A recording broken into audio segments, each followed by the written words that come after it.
Et si votre argent contribuait au bien commun ?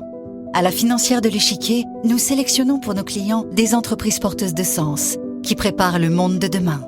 La Financière de l'Échiquier, investir pour un patrimoine responsable et engagé. La Financière de l'Échiquier vous présente Tout sur votre argent. La bourse, j'ai l'impression que c'est un peu comme le casino. On peut gagner le jackpot, mais on peut aussi tout perdre. Mon conseiller bancaire m'a dit d'ouvrir un PEA et d'acheter des actions.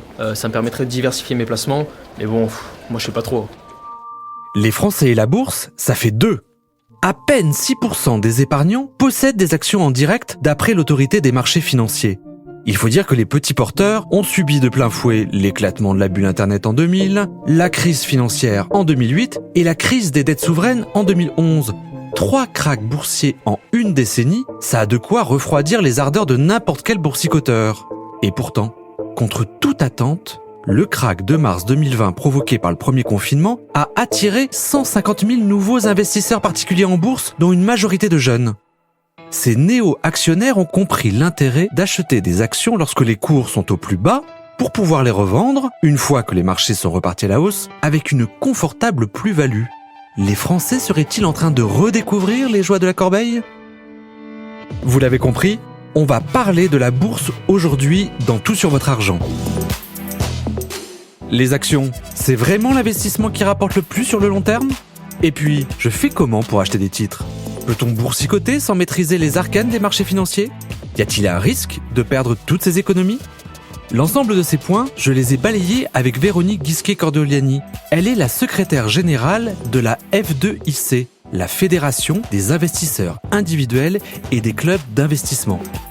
Je suis Jean-Philippe Dubosc et vous écoutez Tout sur votre argent, le podcast qui parle cash.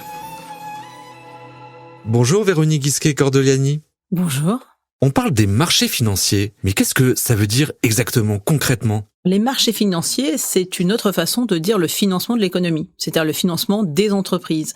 Une entreprise veut se financer, où elle va trouver des fonds ? En bourse, tout simplement. Elle fait une introduction en bourse et elle trouve du capital, soit pour acheter une autre société, soit pour se développer à l'international. C'est ce qu'on appelle l'économie réelle. C'est tout simplement le financement, en fait, de nos entreprises pour développer des emplois et pour créer même des entreprises et financer des startups. Comment, moi, je peux investir en bourse ? Alors, tout simplement, je peux aller voir mon banquier et lui demander d'ouvrir un compte titre ordinaire. Ce compte titre ordinaire, je vais pouvoir y mettre des actions, des obligations, je peux y mettre même des fonds si j'ai pas le temps de gérer moi-même. Je peux décider d'avoir aussi un plan d'épargne en action, le PEA. Si je fais un investissement où je sais que pendant 5 ans, je n'ai pas besoin de mes fonds, dans ces cas-là, je peux les mettre sur le plan d'épargne en action. Ils seront défiscalisés au bout de 5 ans et ça me permettra de me faire un plan d'investissement. Par contre, si je sors avant ces 5 ans, j'aurai en fait un désavantage fiscal. Mais c'est une très bonne enveloppe pour intervenir. Alors, si je suis un étudiant qui vient de sortir de l'école et qui pense aller préparer ma retraite, dans ces cas-là, je vais ouvrir un PEA parce que je vais prendre date aujourd'hui, je vais commencer à investir, même si ce n'est que 45 € par mois, et j'achèterai des titres au fur et à mesure. Si je suis une personne âgée et qui cherche juste un complément pour ma retraite, je vais m'ouvrir peut-être un compte titre ordinaire tout simplement, et puis je vais m'acheter des titres qui versent des dividendes régulièrement pour me faire un complément de revenus. Et puis si je suis un jeune couple qui n'a pas le temps d'investir en bourse en direct, je peux ouvrir un compte chez un courtier en ligne. Comme ça, lui ne s'occupe pas de sélectionner les titres, mais il achète les fonds ou elle achète les fonds. Mais Véronique, la bourse, c'est pas trop risqué ? Alors la bourse, c'est risqué et il faut le rappeler. C'est-à-dire qu'on n'investit pas aujourd'hui de l'argent dont on a besoin. L'exemple que je donne traditionnellement, c'est si vous partez en Corse en vacances dans 6 mois, vous ne prenez pas cet argent pour l'investir sur les marchés financiers. Vous le gardez de côté, vous le mettez sur un compte. Mais si vous avez un objectif d'investissement pour 3, 5 ou 8 ans, dans ces cas-là, il faut aller en bourse. Véronique, qu'est-ce que sont les dividendes ? Le dividende, c'est ce que la société verse à ses actionnaires pour, on va dire, les remercier d'être actionnaires, les fidéliser, les faire rester. La société a le potentiel de vous verser un dividende, elle peut ne pas le faire. Il peut vous être versé en cash, tout simplement, ou il peut vous être versé en titres. Mais on incite fortement les actionnaires, quand ils reçoivent leurs dividendes, à les garder réinvestis. Parce que si vous voulez que votre capital monte au fur et à mesure et prenne de l'ampleur, il faut garder le dividende pour le réinvestir. Donc quand une société, par exemple, vous propose de verser le dividende en actions, dites oui. Comme ça va augmenter en fait votre capital. Quand est-ce qu'il faut acheter des actions et quand est-ce qu'il faut les vendre ? Traditionnellement, les actionnaires individuels achetaient quand on était au plus haut, c'est-à-dire au bout de 3 ans de hausse, toute la presse titrait, il faut acheter, et ils allaient acheter au moment où les institutionnels sortaient. Et là, on a été très content de voir que pendant le confinement en mars 2020, le marché s'était effondré et les actionnaires individuels avaient le bon réflexe, c'est-à-dire c'est à ce moment-là qu'il faut acheter. C'est quand le marché s'effondre, quand les valeurs ne vont pas bien, qu'il faut avoir du capital en cash pour acheter des titres. C'est pas au moment où on est depuis 3 ans en hausse sur un marché où c'est trop tard. Donc là, effectivement, ça a été quelque chose de très positif de faire prendre conscience aux actionnaires qu'il fallait acheter à un moment où le marché s'était effondré. Alors après, il faut qu'ils soient conscients. On n'aura pas un marché qui fait plus 30% tous les ans.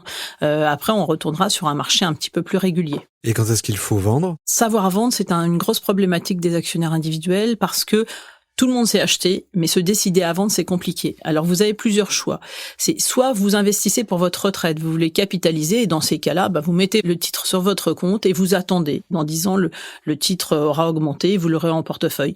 Soit vous êtes plus actif et vous allez faire des achats et des ventes régulièrement sur votre portefeuille pour prendre vos plus-values. C'est-à-dire, vous avez acheté à 10, l'action vaut 30, vous dites, tiens, ça vaut peut-être la peine de vendre, je vais gagner 20. Mais cet argent-là, après, il faut vous poser la question de le réinvestir. Ça veut dire qu'après, il faut y consacrer du temps. Effectivement, la plus-value, c'est aussi ce temps que vous consacrez à passer du temps à analyser les titres qu'il faut acheter, vous intéresser au marché. Il n'y a pas de moment typique pour vendre, sauf qu'il ne faut pas vendre juste au moment où le marché s'effondre. C'est à ce moment-là, au contraire, qu'il faut rentrer sur le marché et acheter des valeurs qui vont être massacrées. J'entends beaucoup parler des ETF. Qu'est-ce que c'est ? Ce sont des fonds dits gestion passive, c'est-à-dire qu'il n'y a pas un gérant derrière pour gérer l'argent. Ce sont des fonds qui se calquent sur la performance d'un indice.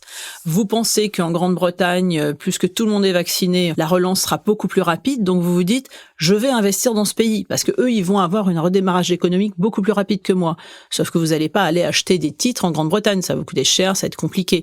Alors qu'avec un fonds indiciel, vous allez chercher un ETF sur la Grande-Bretagne, vous allez l'acheter, ça vous réclamera beaucoup moins de fonds, et puis en plus, ça sera beaucoup moins cher, parce qu'au niveau gestion, comme c'est un mécanisme qui se contente de calquer sa performance sur celle du panier action britannique, derrière, vous avez des frais de gestion qui sont beaucoup plus bas.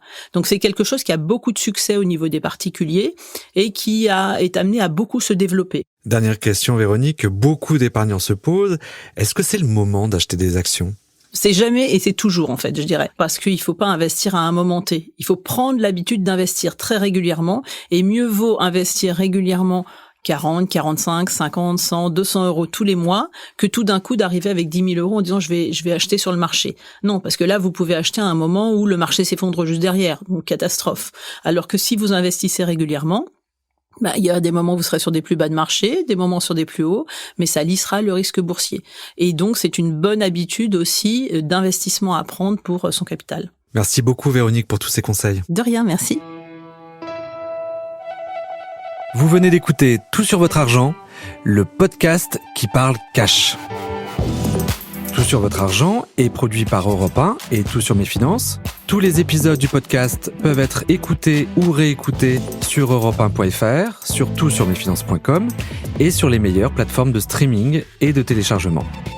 Merci de vous intéresser à ce podcast. N'hésitez pas à vous abonner, à nous mettre 5 étoiles, à en faire la promo sur les réseaux sociaux et à conseiller le podcast à vos copains, à votre chérie, à votre amoureuse et pourquoi pas à vos collègues. Je vous donne rendez-vous pour un nouveau numéro de Tout sur votre argent et en attendant, prenez soin de vous. C'était Tout sur votre argent avec la financière de l'échiquier. Et si vous vous posez d'autres questions sur votre argent, si vous souhaitez savoir comment lui donner le pouvoir de changer les choses, écoutez aussi Un pied devant l'autre, la série de podcasts dédiée à la pédagogie autour de l'investissement responsable, disponible sur vos plateformes d'écoute préférées. La financière de l'échiquier, investir pour un patrimoine responsable et engagé.